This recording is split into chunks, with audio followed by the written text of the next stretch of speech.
Hey guys, it's Steve here. Today I'm going to answer a question I received on Facebook from a guitar player named Elizabeth. And here's what Elizabeth has to say. I'll skip to the question. It's a fairly long message. She says some nice things about the videos and about me and things. Thanks very much, Elizabeth. I'm glad you're enjoying them. The question is, it looks as though you're doing well on the road a lot.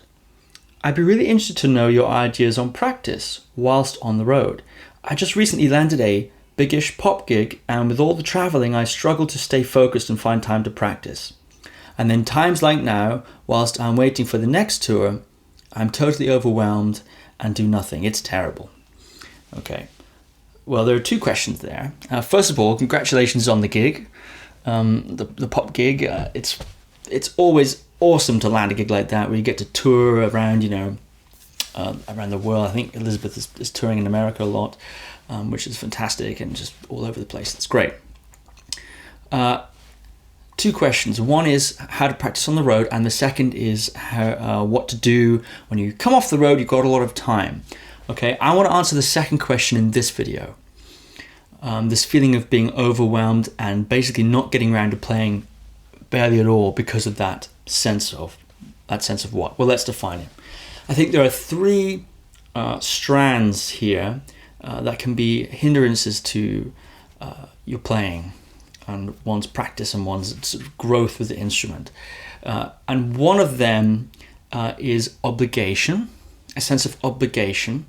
The second is analysis paralysis, a sense of being so, having so many possibilities, having so many choices and options, and so many ambitions that you're sort of almost not sure what to do first, because by definition doing this you're neglecting that, and it's a difficult, you get trapped, paralyzed. And the third is just straight burnout. Okay, so let's deal with these in turn. Now, there is an obligation, a sense of obligation that is common. A feeling of I need to practice, and a guilt if I'm not practicing. And what I mean by practicing, well, a sense of if I'm not acquiring new skill, if I'm not getting better at my picking technique, or acquiring new vocabulary, or enhancing my reading, or something like that. If I'm not doing something along those lines, you almost feel guilty, like you're neglecting your instrument. And sometimes I'm familiar with this. I have always been a bit of a monster practicer. For years and years and years, I was doing 8 hours a day plus. Now, I'll make a distinction in a minute about those 8 hours, but nonetheless, I wasn't really counting, but I'd be practicing all day, every day, basically for years and years.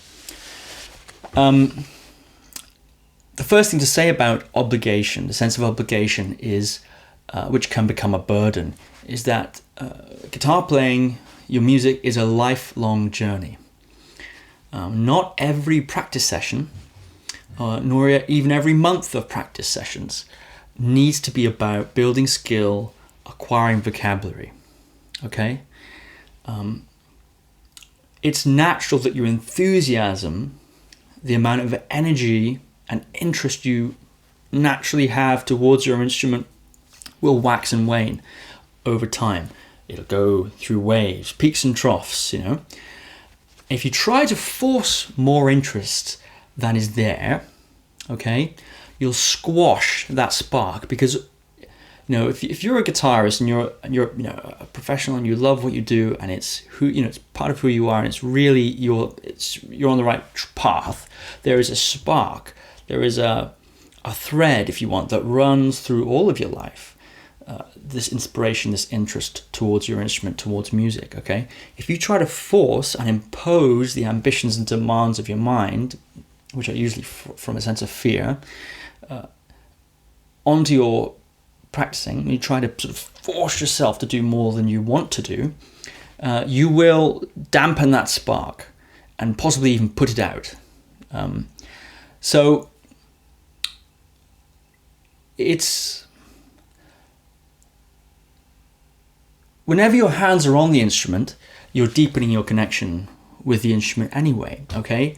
That's a nice sort of thing to know. Whenever you're playing, whatever you're playing on the instrument, Refinement of skill is always happening. Okay, whether you're consciously working on the skill or not, whenever you're doing your picking is being refined. Whenever you're playing, your playing is being refined. Your expression is being refined. So, I mean, the impulse to work on skill acquisition will arise again.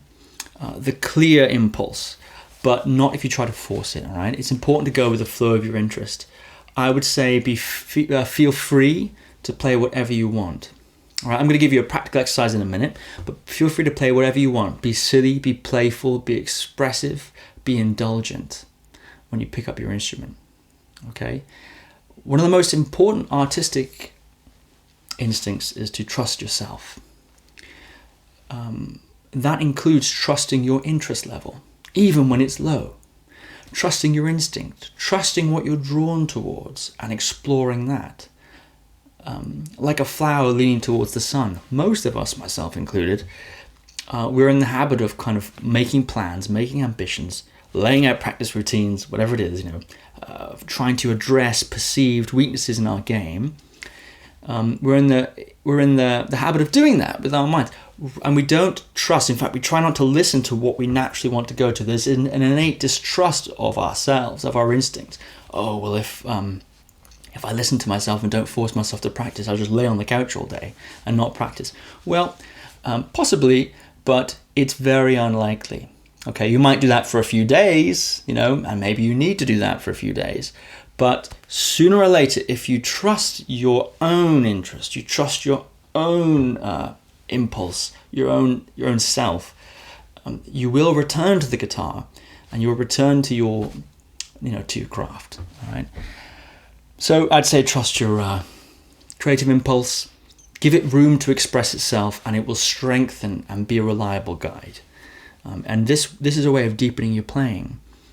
Also, and believe me, listeners can tell, we're so used to the mentality of bashing ourselves into shape, disciplining ourselves against our impulses. Try trusting them. All right, number 2, analysis paralysis. Let's deal with that.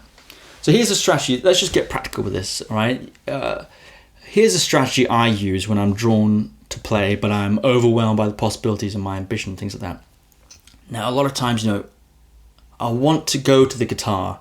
Almost as soon as I pick it up, there's this feeling of, so many options, so many things to do. What do I want to work on? I don't want to embark on a big journey. This sort of feeling of just, it's difficult to even get going, Rather than sitting down for a logical, planned, ambitious session, sit down, be quiet, and feel. What am I feeling?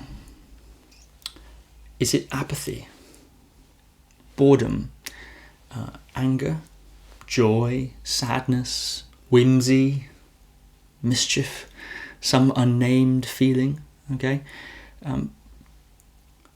Begin to express this through your guitar. Playing without filter, without goal, just being, just expressing, just playing anything, nonsense, whatever you want to play, okay? Like I said before, be silly, playful, expressive, indulgent. Indulge what? Indulge what you feel and try to express what you're feeling through the guitar. And when you feel spent, so to speak, when you feel that is out of your system, okay, and you want to put the guitar down and move on, put the guitar down and move on. Okay, it might take 30 seconds, it might take 5 minutes, it might take 2 hours, but where you play, you express whatever it is you feel, even if it's a negative emotion, even if it's a sort of an aversion to the guitar, you play it for a little bit, express that through the instrument, and then when you're done, put it down and leave it alone. Okay, this is as vital a practice for a musician, in my opinion, as any alternate picking lick. And believe me, I like alternate picking licks. All right, so this is a vital, important, deepening one's connection to the instrument, clarifying your expression on the instrument, your expression of yourself, of what you're feeling. Okay, we're very good often at expressing what we think about music. I've gone low, let me go high. I've been slow, let me go fast. etc. So let me play the right notes, the right chords, etc. Okay, and that's good. But there's more to us than just that mental aspect. There is also the emotional aspect, the feeling aspect, and it's you can channel that also through your guitar and put that into your guitar. And you know what? Listeners can tell. Listeners can tell.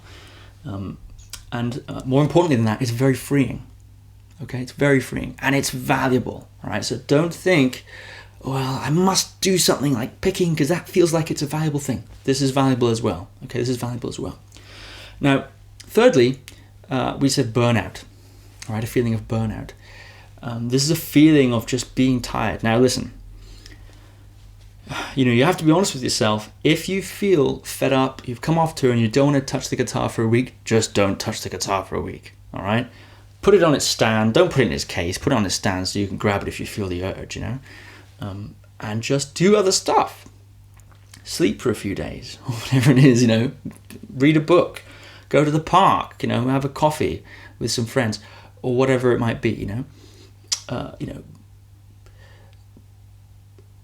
It's good to do this. I have a whole video about this, which I'll put a link below in the description bar. It's a bit of a taboo subject. We're not really supposed to talk about, when we don't want to play. We're always supposed to be enthusiastic and ready to play any moment, But I have a whole video about this, how I personally dress. And these are all strategies that I use, by the way. This is not some advice so much. It's me sharing what my experience is, of these sorts of things. So, if you want to take a break, take a break. Don't feel guilty. It's important to recharge your batteries. It's important to allow that hunger and that desire for the music, for the playing, for that mode of expression to return. And it will return unless you force it.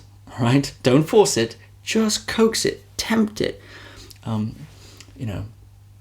That's the thing to do. So, okay, look, it's a bit philosophical. This is how I think about things sometimes, and this is certainly how I address this issue in my own practice or my own expression of the instrument. I hope that's been useful, and yes, like and subscribe if you enjoy that, and I will see you next time, guys. Bye-bye.